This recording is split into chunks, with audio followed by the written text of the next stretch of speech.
বিসমিল্লাহির রহমানির রহিম الذي خلق الموت والحياة ليبلوكم أيكم أحسن عملا وهو العزيز الغفور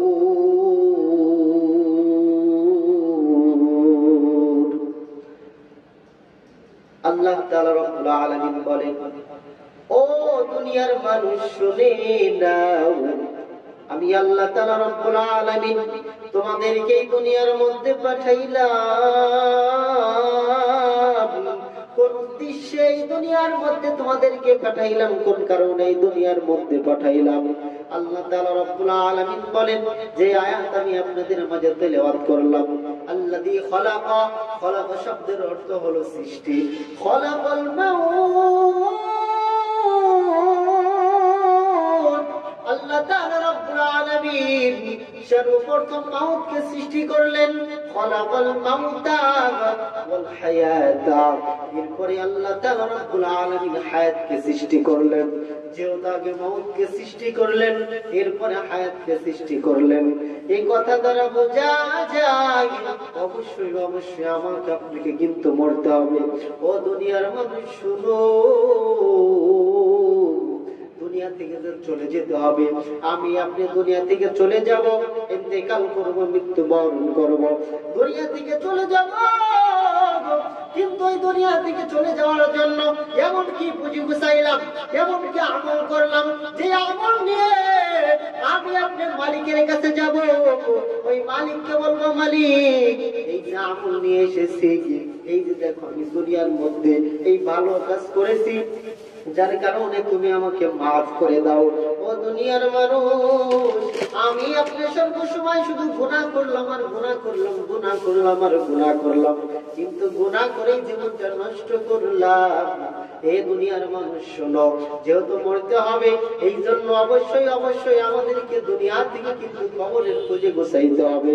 আল্লাহ তাআলা রব্বুল আলামিন বলেন, লিয়াবলুয়াকুম আইয়ুকুম আহসানু আমালা, এই দুনিয়ার মধ্যে তোমাদেরকে পাঠাইলাম, ভালো এবং মন্দকে পার্থক্য করার জন্য পাঠাইলাম। লিয়াবলুয়াকুম, এই দুনিয়ার মধ্যে তোমাদেরকে পাঠাইলাম পরীক্ষা করার জন্য। দুনিয়াটা বড় পরীক্ষার হল। আমি আপনি যদি এই দুনিয়ার পরীক্ষায় পাস করতে পারি, তাইলে মালিকের জান্নাতে যাইতে পারবো। আল্লাহ তাআলা রব্বুল আলামিন স্বাধীনতাও দান করেছেন, আবার দুইটা রাস্তা দান করেছেন, ফারিকুম ফিল জান্নাহ ওয়া ফারিকুম ফিস সাঈর। আল্লাহ তাআলা রব্বুল আলামিন আমাকে আপনাকে দুনিয়ার মধ্যে পাঠাইছেন, স্বাধীনতা দান করেছেন। আমি চাইলে যা মনে চাই তাই করতে পারি, কিন্তু দুইটা রাস্তা দান করেছেন। বলে ফারিকুম ফিল জান্নাহ, চাইলেই তুমি জান্নাতে যাইতে পারো, ও ফারিকুম ফিস সাঈর, ও দুনিয়ার মানুষ শুনে নাও, চাইলেই কিন্তু তুমি জাহান্নামে যাইতে পারবা, চাইলেই তুমি জান্নাতে যাইতে পারবা। আল্লাহ তাআলা রব্বুল আলামিন তোমাকে সুস্থ মস্তিষ্কের একটা অধিকারী বানিয়ে দিয়েছেন।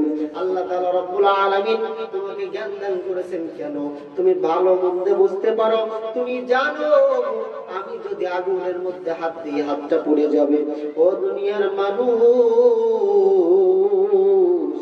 নেই কোনো হুঁশ, আমাদের নেই কোনো হুঁশ। আমি আপনি শুধু গুনাহ করি আর গুনাহ করি, জানার পরেও কিন্তু মানতে পারি না। আমি আপনি চিন্তা করি, ফজরের নামাজ যেই সময় চলে যায়, শয়তান আমাদেরকে যেমনি ভাবে ভাবায়। আল্লাহ তাআলা রব্বুল আলামিন বলেন, ইয়া আইয়ুহাল্লাযীনা আমানু দুখুলু ফিস-সিলমি কাফা, তোমরা কি করো, ইয়া আইয়ুহাল্লাযীনা আমানু দুখুলু ফিস-সিলমি কাফা ওয়া লা তাত্তাবিউ খুতুওয়াতিশ শাইতান, অবশ্যই অবশ্যই তোমরা ইসলামের মধ্যে পরিপূর্ণভাবে ঢুকে যাও।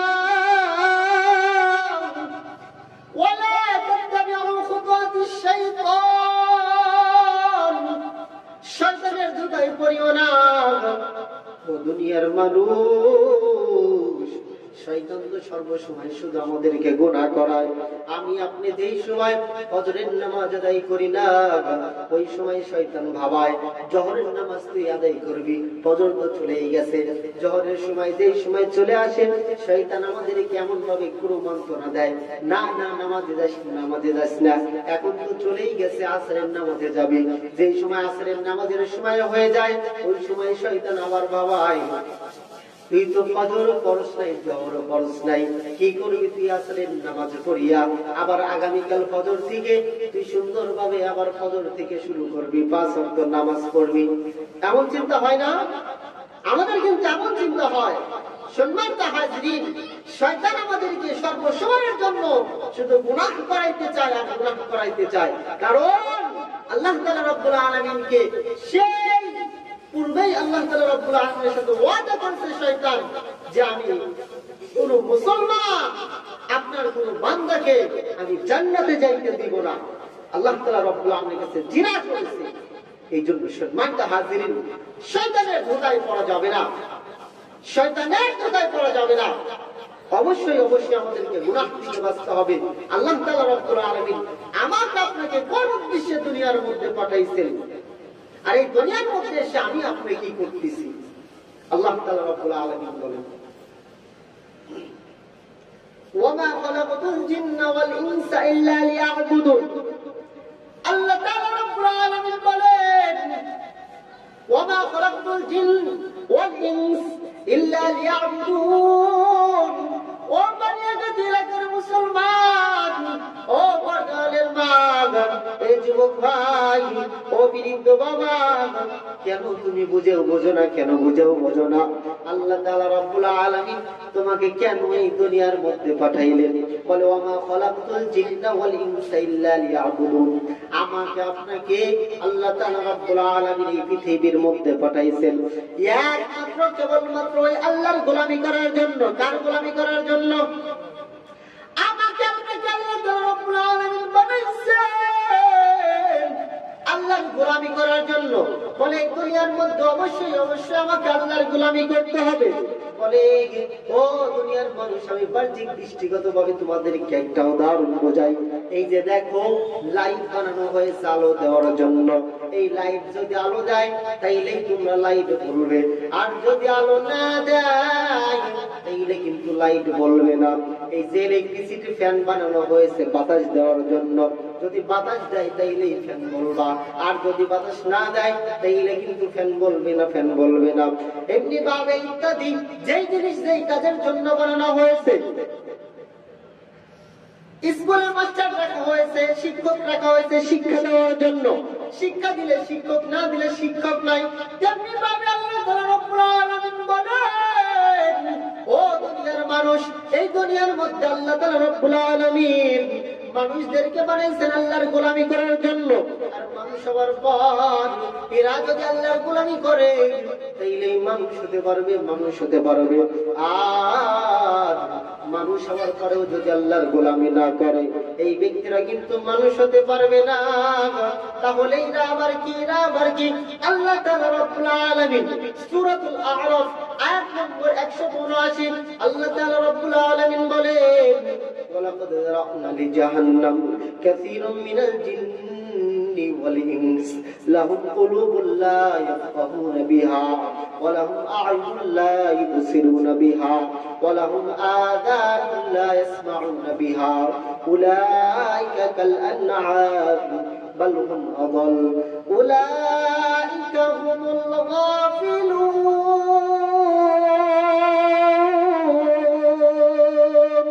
আল্লাহ তাআলা রব্বুল আলামিন বলেন, আমি আল্লাহ তাআলা রব্বুল আলামিন ওয়ালাকাদ যারা'না লিজাহান্নাম, জাহান্নাম বানাইলাম কাসীরাম মিনাল জিন্নি ওয়াল ইনস, এরপরে জিন বানাইলাম, এরপরে মানুষ বানাইলাম। এদেরকে আমি বোঝার মতো জ্ঞান দিলাম, এদের বোঝার মতো জ্ঞান দিয়েছি। আবার এদেরকে চোখ দিয়েছি দেখার জন্য, কিন্তু এরা চোখ দিয়ে ভালো মন্দ দেখে না। আমি এদেরকে কান দিয়েছি শোনার জন্য, কিন্তু কান দিয়ে শুনে কিন্তু ভালো কথাগুলো শোনে না। আমি আল্লাহ তাআলা রব্বুল আলামিন এদেরকে বিবেক দিয়েছি, বুদ্ধি দিয়েছি, আকল দিয়েছি। ও দুনিয়ার মানুষ, যেই ব্যক্তিরা মানুষ হওয়ার পরে আল্লাহর গোলামি করে না, বলে একটা কুকুরের কান আছে নাক আছে, একটা গরুরও কান আছে নাক আছে, একটা কুকুরও দেখতে পাই, আমি মানুষও দেখতে পাই, কিন্তু যেই বান্দা বান্দে এই দুনিয়ার মধ্যে আসার পর, এই যে বান্দা বান্দি দুনিয়ার মধ্যে আসার পর শুধু নিজের শরীরের পূজা করে, এই দুনিয়ার মধ্যে যে মানুষগুলো মালিকের গোলামি করে না, এই দুনিয়ার মধ্যে যে মানুষগুলো আল্লাহর গোলামি করে না, আল্লাহ তাআলা রব্বুল আলামিন বলেন, ও দুনিয়ার মানুষ, তুমি আর ওই গরু, তুমি আর ওই কুকুরের মধ্যে কোনো পার্থক্য হতে পারে না।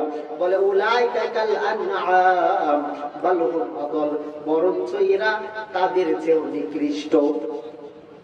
যারা মানুষ হওয়ার পর আল্লাহর গোলামি করবে না, এরা কুকুরের চেয়েও নিকৃষ্ট, কুকুরের চেয়েও নিকৃষ্ট। কোন মানুষের কথা না, কোন বানানো কথা না।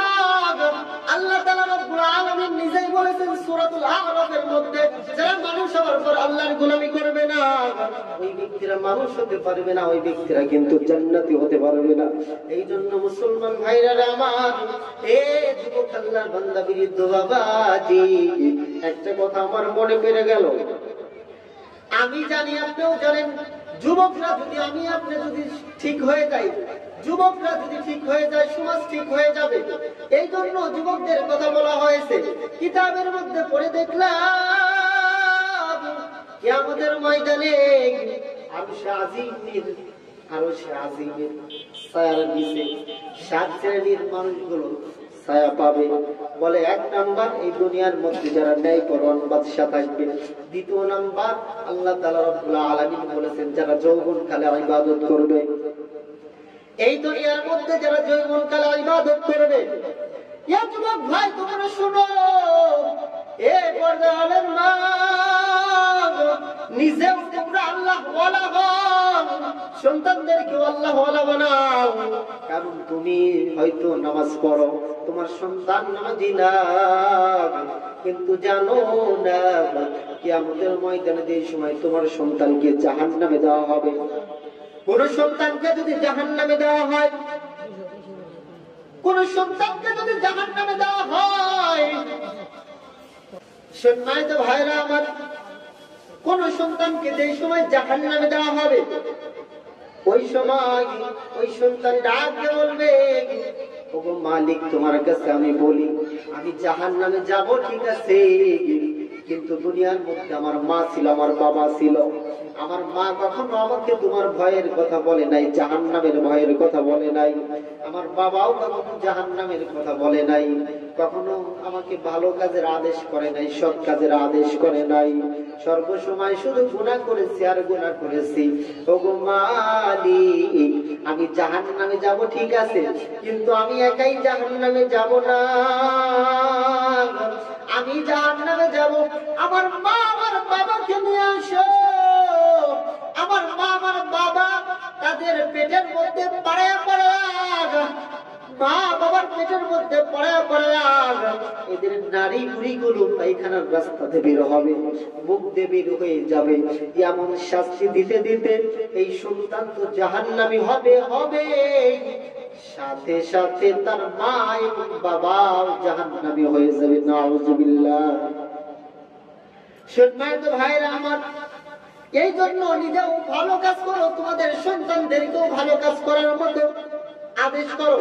আল্লাহ তাআলা রব্বুল আলামিন বলেন, ইয়া আইয়ুহাল্লাযীনা আমানু কু আনফুসাকুম ওয়া আহলিকুম নারা। হে বান্দা বান্দী, তোমরা নিজেরাও জাহান্নামের আগুন থেকে বাঁচো। ইয়া আইয়ুহাল্লাযীনা আমানু, হে ইমানদারেরা, তোমরা নিজেরা শুধু জাহান্নাম থেকে বাঁচবে হবে না, তোমার পরিবার পরিজন যারা আছে তাদেরকেও তোমরা জাহান্নামের আগুন থেকে বাঁচাও।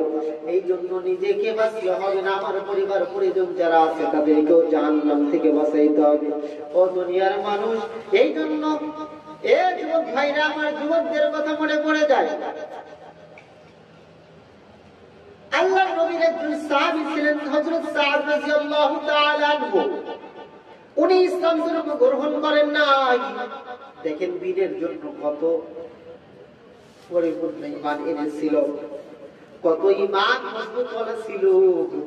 সাহাবায়ে কিরামের এমনটা কেমন ছিল? মুসলমান ভাইরা আমার, আপনি একটু ভালো করে খেয়াল করে কথাটা শুনে যাই। আল্লাহর বান্দা সাদ রাদিয়াল্লাহু তাআলা আনহু ইসলাম ধর্ম গ্রহণ করেন নাই। ইসলাম ধর্ম গ্রহণ করার পূর্বে নাম ছিল সাদুল আসাদ। এই সাদুল আসাদ বলে বদ আকৃতির মানুষ ছিল, কালো কুচকুচে চেহারা ছিল, কুচকুচে কালো ছিল, এত বেশি কালো ছিল সাদুল আসাদ। বলে তাকে দেখে মানুষ নাক ছিটকাইতো, ঘৃণা করতো, এমন বদ আকৃতির মানুষ ছিল। কিন্তু আল্লাহ তাআলার কোরআনের কাছে কত প্রিয় হয়ে গেল। ও দুনিয়ার মানুষ, সাদুল আসাদ তুমি একদিন পয়গম্বর আরবি আলাইহিস সালাতু ওয়াস সালামের দরবারে চলে যায়। পয়গম্বরের দরবারে যাওয়ার পর এবার সাদ রাদিয়াল্লাহু তাআলা আনহু কি করলেন? পয়গম্বরকে যা বললেন, ইয়া রাসূলুল্লাহ, ইয়া হাবিবাল্লাহ, আমি ঈমান আনতে চাই, ইসলাম ধর্ম গ্রহণ করতে চাই। ইয়া রাসূলুল্লাহ, ইয়া হাবিবাল্লাহ, ও পয়গম্বর, বলে আমি যদি ইসলাম ধর্ম গ্রহণ করি তাহলে কি আমি মালিকের জান্নাত পাবো কিনা? আল্লাহ তাআলা রব্বুল আলামিনের হাবিব রাহমাতুল লিল আলামিন সরকারে দো আলম বলেন, ও সাদুল আসাদ, তুমি যদি ইসলাম ধর্ম গ্রহণ করো, ইসলাম ধর্ম গ্রহণ করতে দেরি, তোমার নাম জান্নাতের খাতায় লেখা দেরি হবে না। আল্লাহর বান্দা সাদুল আসাদ থেকে সাদ রাদিয়াল্লাহু তাআলা আনহু হয়ে গেলেন। এবার সাদ রাদিয়াল্লাহু তাআলা আনহু নবীজির হাতে কালেমা পড়ে মুসলমান হলেন। যে সময় নবীজির হাতে কালেমা পড়ে মুসলমান হলেন, মুসলমান হওয়ার পর দেখতে দেখতে বেশ কিছুদিন চলে গেল। বেশ কিছুদিন চলে যাওয়ার পর সাদ রাদিয়াল্লাহু তাআলা আনহু পয়গম্বরের দরবারে দ্বিতীয়বারের মতো আসলেন। আসার পরে ডাক দিয়ে বললেন, ইয়া রাসূলুল্লাহ, ইয়া হাবিবাল্লাহ, ও নবীজি, দ্বিতীয়বারের মতো আমি আপনার কাছে আবার আরজি নিয়ে আসলাম। ইয়া রাসূলুল্লাহ, ইয়া হাবিবাল্লাহ, আমার বিবাহের সময় হয়ে গেছে, কিন্তু আমি বিবাহ করতে চাই। এই জমিনের মধ্যে এমন কোন মানুষ নাই তার কন্যাকে আমার সাথে বিবাহ দেবে। কোন মেয়েও যদি আমাকে দেখে আমার সাথে বিবাহ করতে রাজি হয় না। ইয়া রাসূলুল্লাহ, ইয়া হাবিবাল্লাহ, আমি বড় চিন্তার মধ্যে পড়ে গেছি, বড় চিন্তার মধ্যে পড়ে গেছি। সঙ্গে সঙ্গে পয়গম্বর আরবি আলাইহিস সালাতু ওয়াস সালাম ডাক দিয়ে বললেন, তুমি কোনো চিন্তা করিও না, ওই যে চলে যাও সাকিব গোত্রের সর্দার আমর ইবনে ওয়াহাবের বাড়িতে চলে যাও। যাওয়ার পরে ওইখানে আমার পয়গামটা শুনিয়ে দাও, আমি তোমাকে পাঠিয়েছি সাকিব গোত্রের সর্দার আমর ইবনে ওয়াহাবের কন্যা আছে, তার কন্যার সাথে বিবাহ দেওয়ার কথা। সাদ রাদিয়াল্লাহু তাআলা চিন্তায় পড়ে গেলেন, সাধারণ ঘরের কোন কন্যাকে আমার সাথে বিবাহ দেয় না, কি করে একজন এলাকার মাতব্বর, ওই এলাকার মধ্যে উনি হলো ধনটা ব্যক্তি ছিলেন, ওই গ্রামের সর্দার ছিলেন, আমরা যাকে বলে থাকি মাতব্বর প্রামাণিক, ওই গ্রামের প্রামাণিক ছিলেন। সাদ রাদিয়াল্লাহু তাআলা চিন্তা করতেছেন, সাধারণ ঘরের কন্যা আমার সাথে বিবাহ দেয় না, কি করে একজন সর্দারের মেয়ে আমার সাথে বিবাহ দিবে, আমার সাথে বিবাহ দিবে। সাদ রাদিয়াল্লাহু তাআলা কি করলেন? এবার চিন্তায় পড়ে গেলেন। চিন্তা করতে করতে একবার চিন্তা করে এই যে কি সম্ভব হবে, দ্বিতীয় নাম্বার বার মাথার মধ্যে চিন্তা এসে যায় যে এটা তো অন্য কারো পয়গম্বর, অন্য কারো পয়গম্বর, এটা হলো মুহাম্মদ রাসূলুল্লাহ সাল্লাল্লাহু আলাইহি ওয়াসাল্লামের পয়গম্বর। এবার সাদ রাদিয়াল্লাহু তাআলা চলে গেলেন সাকিব গোত্রে আমর ইবনে ওয়াহাবের বাড়িতে চলে গেলেন। আমর ইবনে ওয়াহাবের বাড়িতে যাওয়ার পর সাদ রাদিয়াল্লাহু তাআলা যাওয়ার পরে সালাম দিলেন, আসসালামু আলাইকুম। সালাম দেওয়ার পর আমর ইবনে ওয়াহাবকে গিয়ে বললেন, ওগো আমর ইবনে ওয়াহাব, আল্লাহর বান্দা, তোমার কাছে একটা কথা বলতে এসেছি, তোমার ঘরে নাকি একটা কন্যা আছে, এই কন্যাকে আমার সাথে বিবাহ দিতে হবে। যে সময় এই কথা বলেছে, সঙ্গে সঙ্গে আমার এত বেশি রেগে গেছে, রাগার পরে সঙ্গে সঙ্গে জমিনের মধ্যে বেহুশ হয়ে পড়ে গেছেন। এবার সাদ রাদিয়াল্লাহু তাআলা চিন্তায় পড়ে গেলেন, চিন্তা করে করে সাদ রাদিয়াল্লাহু তাআলা মনে মনে চিন্তা করতেছেন, আল্লাহর বান্দা এত বেশি রেগে গেছে, রাগার পরে তো বেহুশ হয়ে পড়ে গেছে, যদি হুশ আসে, আর হুশ আসার পরে যদি আমাকে দেখে ফেলে, তাহলে হয়তো সে আমাকে হয়তো মেরেই ফেলবে।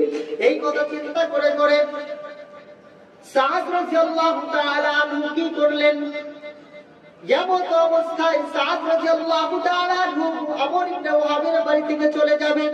কিতাবের মধ্যে পড়ে দেখলাম, যেই সময় ওইখান থেকে 1 থেকে 2 কদম সামনে আগায়, সঙ্গে সঙ্গে ওই যে পর্দার আড়াল থেকে একটা আওয়াজ ভেসে আসে, ও আল্লাহর বান্দা কোথায় যাও, দাঁড়াও।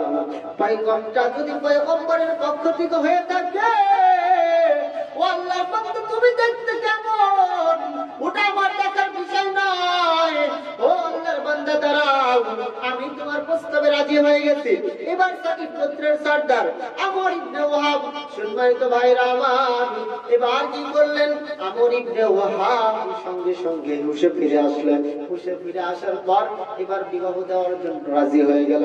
সম্মানিত ভাইরা আমার, অনেক লম্বা কথা লম্বা করবো না, সংক্ষেপে আপনাদেরকে বোঝাতে চাই। এবার বিবাহ দেওয়ার জন্য রাজি হয়ে গেলেন। রাজি হওয়ার পর এবার সাদ রাদিয়াল্লাহু তাআলা আনহু উনি বিবাহের বাজার করার জন্য, বিবাহের সামগ্রী খরিদ করার জন্য উনি বাজারে চলে গেলেন। কিন্তু বাজার পাবে ভাব, এমন অবস্থায় কে যেন বলে, এ দুনিয়ার মুসলমান কে কোথায় আছো, যুদ্ধের দামামা বেজে উঠেছে, কাফেরদের সাথে লড়াই করতে হবে, যুদ্ধ করতে হবে। ও দুনিয়ার মানুষ, সঙ্গে সঙ্গে হযরত সাদ রাদিয়াল্লাহু তাআলা বিবাহের বাজার করার পরিবর্তে উনি বাজার থেকে ডাল তলোয়ার ক্রয় করলেন। ক্রয় করার পরে এবার উনি বাসর রাতের চিন্তা ভুলে গেলেন, বিবাহের চিন্তাই ভুলে গেলেন। এবার ইসলামের জন্য উনি জীবন দিয়ে দিবে এমন চিন্তা করলেন। ও মুসলমান ভাইরা আমার, সাহাবায়ে কিরাম দ্বীনের জন্য কিন্তু নিজের জীবনটাও দিয়ে দিয়েছে, কিন্তু আমি আপনি কি করলাম, বাসনাথের কথাও কিন্তু ভুলে গিয়েছেন। মুসলমান ভাইরা আমার, সাদ রাদিয়াল্লাহু তাআলা যুদ্ধের ময়দানে যা যুদ্ধ করতেছেন, মাথার মধ্যে পাগড়ি পরা, কেউ জানে না, কেউ জানে না ওটা কে। পয়গম্বর আলাইহিস সালাতু ওয়াস সালাম দূর থেকে দেখতে পায়, সাদ রাদিয়াল্লাহু তাআলা মাথার মধ্যে পাগড়ি দিয়ে, এক হাত নাই, এক হাত কাটা, আর এক হাত দিয়ে তরোয়াল ধরে রেখেছে, আর এক হাত দিয়ে তরোয়াল ধরে রেখেছে, আর এক হাতটাও কেটে ফেললেন। দুনিয়া থেকে বিদায় নিয়ে চলে গেলেন, শহীদ হয়ে গেলেন। শহীদ হওয়ার পর পয়গম্বর আরবি আলাইহিস সালাতু ওয়াস সালাম সাদ রাদিয়াল্লাহু তাআলা মাথাটা পয়গম্বরের উপর রাখার পর এবার ডাক দেওয়া হলো, সাকিব গোত্রের সর্দার ও আমর ইবনে ওয়াহাব, তুমি তো তোমার মেয়েকে বিবাহ দিতে চাইলে না, কিন্তু আমার সাহাদের জন্য আল্লাহ তাআলা রব্বুল আলামিন ওই জান্নাতের মধ্যে ঘুরতে সাথে আল্লাহ তাআলা রব্বুল আলামিন দুনিয়ার মধ্যে হয়তো কোনো সাথী পাই নাই, আল্লাহ তাআলা রব্বুল আলামিন জান্নাতের মধ্যে তার সাথে হুরদের জন্য ব্যবস্থা করে দিয়েছে। সম্মানিত ভাইরা আমার, এই জন্য কথা হলো, সম্মানিত হাজিরিন, অনেক লম্বা কথা, কিন্তু লম্বা কথা বলার সময় নেই। আমি সংক্ষেপে আপনাদেরকে 2টা আমলের কথা বলবো। 1 নম্বর কথা হলো, আমরা আজ থেকে কিতাবের মধ্যে পড়লাম যে মানুষ যদি সহজ 3টি সুন্নাতের উপর আমল করে, তার পুরো জীবনটাকে পরিপূর্ণভাবে সুন্নাতের উপরে সে সাজাইতে পারবে। সহজ সুন্নাত 3টি হলো, এক নাম্বার কথা হলো আমাকে আপনাকে সালাম দিতে হবে। কি করতে হবে? সালাম দিতে হবে। বেশি বেশি সালাম দেওয়া। কি করা? বেশি বেশি সালাম দেওয়া এবং সহি শুদ্ধভাবে সালাম দেওয়া। আসসালামু আলাইকুম ওয়া রাহমাতুল্লাহ, আসসালামু আলাইকুম ওয়া রাহমাতুল্লাহ। সালামের উত্তর হলো ওয়া আলাইকুমুস সালাম ওয়া রাহমাতুল্লাহি ওয়া বারাকাতুহু। কিতাবের মধ্যে পড়ে দেখলাম কোন বান্দা বান্দী যদি দিনের মধ্যে 20 জনকে সালাম দেয়, কয়জনকে? 20 জনকে সালাম দেয়, আর ওই দিন যদি ওই ব্যক্তি মারা যায় তাহলে আল্লাহ তাআলা রব্বুল আলামিন ওই ব্যক্তিকে বিনা হিসেবে জান্নাত দান করবেন। তাহলে আমরা আজ থেকে কি করব? বেশি বেশি সালাম দিব, সহি শুদ্ধভাবে সালাম দিব। আসসালামু আলাইকুম। আমরা ডিজিটাল বাংলাদেশের মানুষ, ডিজিটাল সালাম দেই। আসসালামু আলাইকুম, সালাম আলাইকুম। আসসালামু আলাইকুম শব্দের অর্থ হলো আল্লাহ তোমার উপরে ঠাডা পালায়, আল্লাহ তোমার উপরে গজব নাযিল করুন।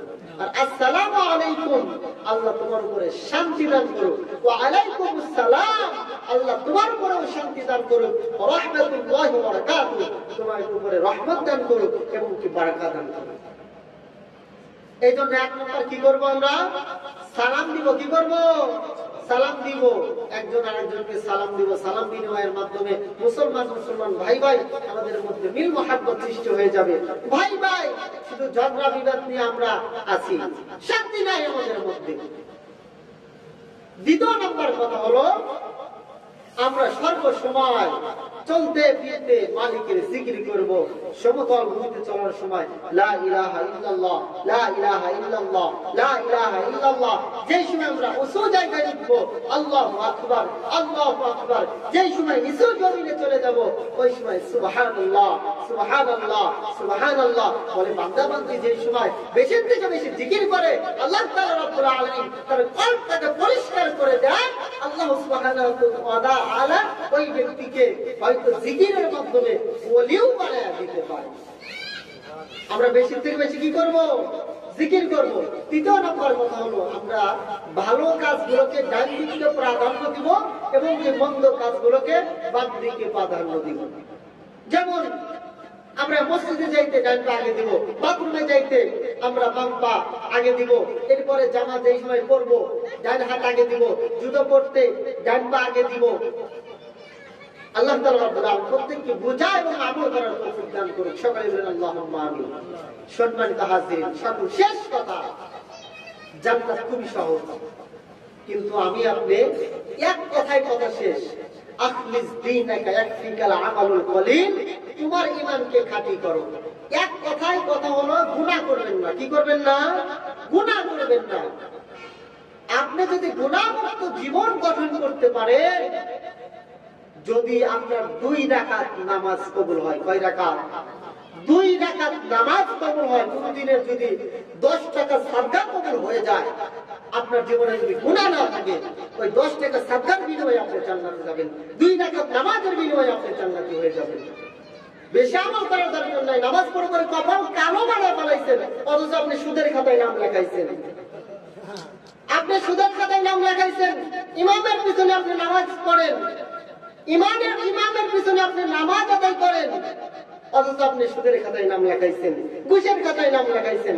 ও নামাজি, ওই নামাজ পড়ে কোনো লাভ নাই। তুমি তো মুনাফিক আমার একটা মুসলমান। নামাজ পড়াবার বাহিরে এসে মিথ্যা কথা বলো, কোনো লাভ হবে না, কোনো লাভ হবে না। চিন্তা করতে হবে এটাই যে বাবা দুনিয়ার মধ্যে বেঁচে ছিল, আর বেঁচে নাই। মা দুনিয়ার মধ্যে ছিল, তাও বেঁচে নাই। দাদা ছিল, দাদি ছিল, কেউ বেঁচে নাই। কখন যদি মালাকুল মউত আমার আপনার সামনে আসে হাজির হইবে, ওই সময় আমাকে আপনাকেও কিন্তু ওই পরপারে চলে যেতে হবে। সম্মানিত হাজিরিন, চিন্তা হলো এটাই যে দুনিয়া থেকে তো চলে যাব, কিন্তু এমন কি পুঁজি গুছাইলাম, এমন কি আমল করলাম যে আমল নিয়ে আমি আপনার মালিকের কাছে দেখা দিব।